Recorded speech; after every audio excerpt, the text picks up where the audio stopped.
After 9 months of living in the jungle, I find myself in Tokyo, Japan for the first time, completely in awe by the city. I stayed in a capsule hotel, learned how to navigate the train system, visited some super cool touristy spots, tried a lot of new food, and of course went on a little shopping spree.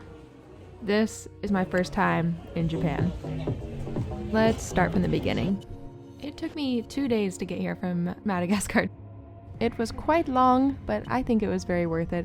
This is me at like 7:30, 8 o'clock at night, taking the bullet train from the airport to downtown Tokyo. From there, I had to take the JR line to Shibuya Station, where my capsule hotel is at.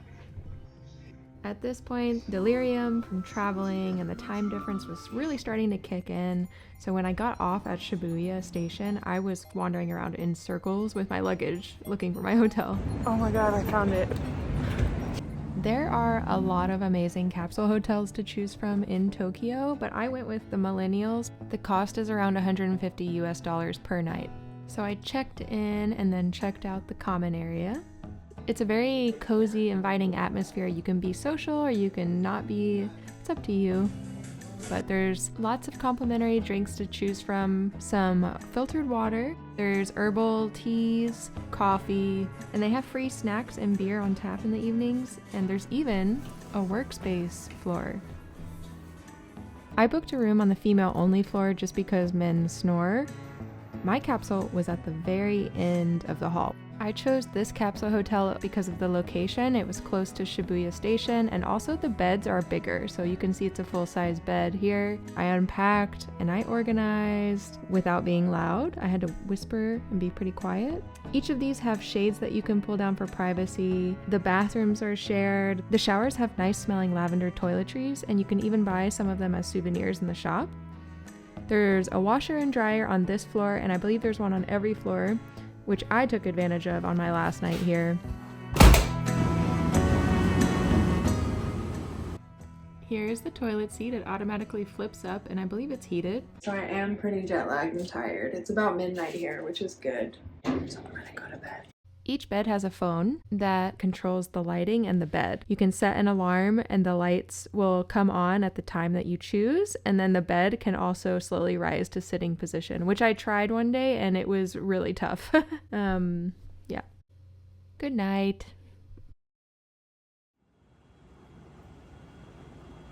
I woke up pretty late the next morning because I was very jet lagged, but I ended up going to the Starbucks at the Shibuya crossing.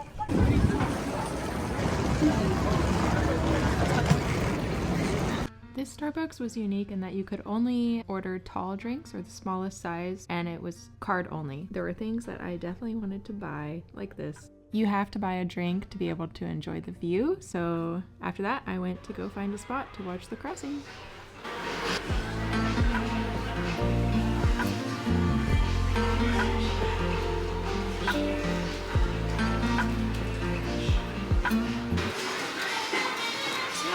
That there's no seating here, but it's pretty good. There's options to sit, you know? It was pretty cool. Off to Shinjuku. Yeah.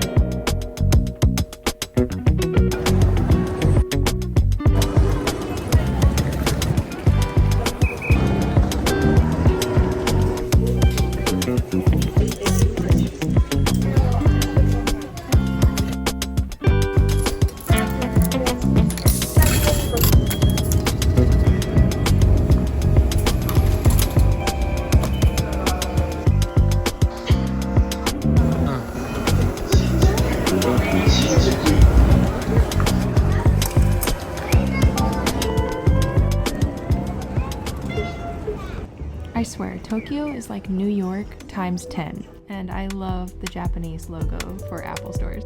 I am officially overwhelmed. There's so many things that I want to buy, but my suitcase is certainly not big enough. Ah, we made it. 7-story art store. Excited to explore. I need a sketchbook and maybe some colors.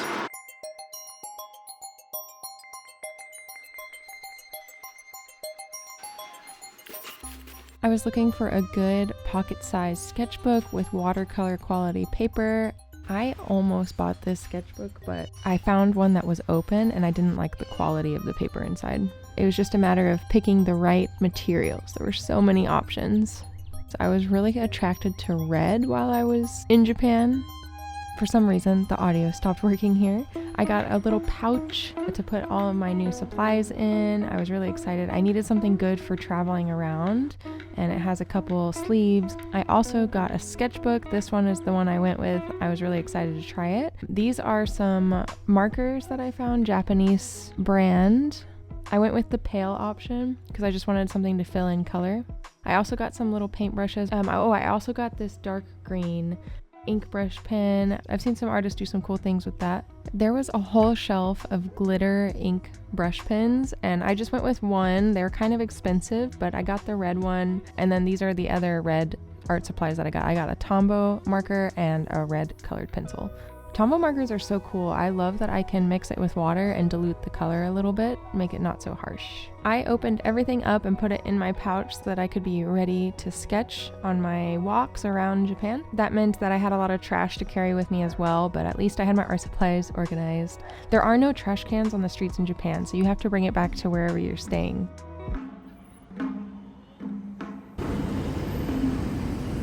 On the hunt for a good coat, but I honestly don't think these are warm enough.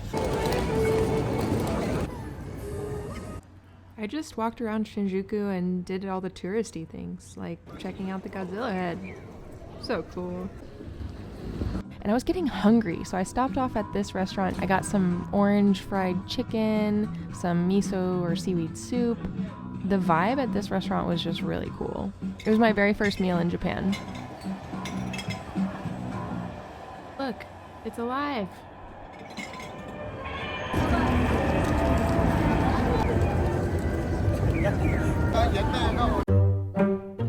This is the famous cat that everyone loves to see when you exit the train station at Shinjuku.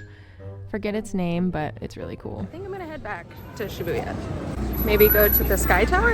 I don't know. I was really impressed with myself for being able to navigate the train system in Tokyo. It's gotten really busy here. I didn't get an eSIM, so I didn't have internet while I was out, but I did look up my routes and I have the Google Maps saved so I could see where I was going. Here I am, still looking for a coat. I went to a string of thrift stores in Shibuya. Okay, I really love the pockets on the inside. It's definitely warm. It's a little bit chunky. I don't know. I do like it. Maybe. I don't know. We'll see. Definitely look like a burnt marshmallow, but it's warm.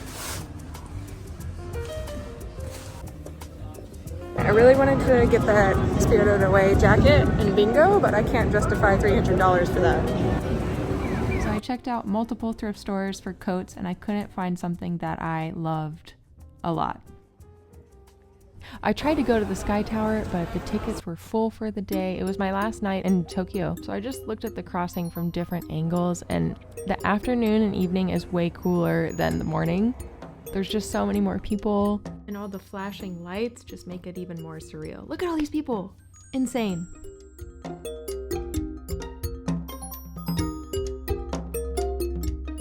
Super cool. Most busiest pedestrian crossing in the world.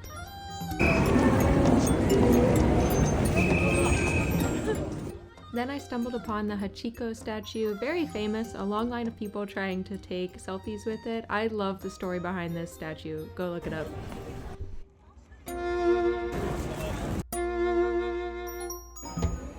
My goal was to go to Ichiran. It's a famous ramen chain in Japan, and you have to try it. There were long lines everywhere, but if you just stick around, you can kind of jump ahead in line, and I was by myself, so I got in pretty quick. I got medium spicy ramen. They give you fresh water. There's some pork here. It was really delicious. Oh my gosh, just looking at this footage makes me want to go back. My mouth is watering looking at this.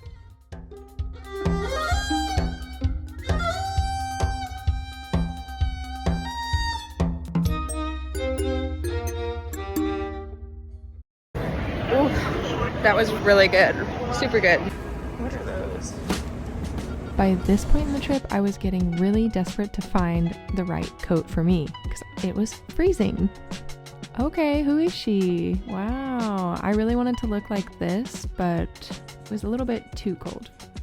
I did find a really nice coat for really cheap, and then afterwards I went to none other than the Mega Donki shop.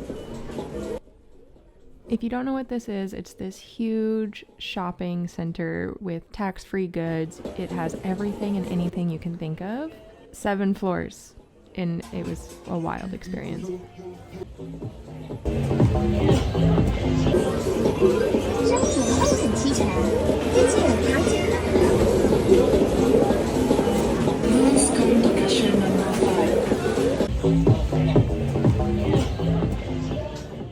Going to Kyoto tomorrow. Good night. On my next video, I will be exploring Kyoto for the very first time. Solo traveling. Yeah. Don't forget to smash that like and that subscribe button.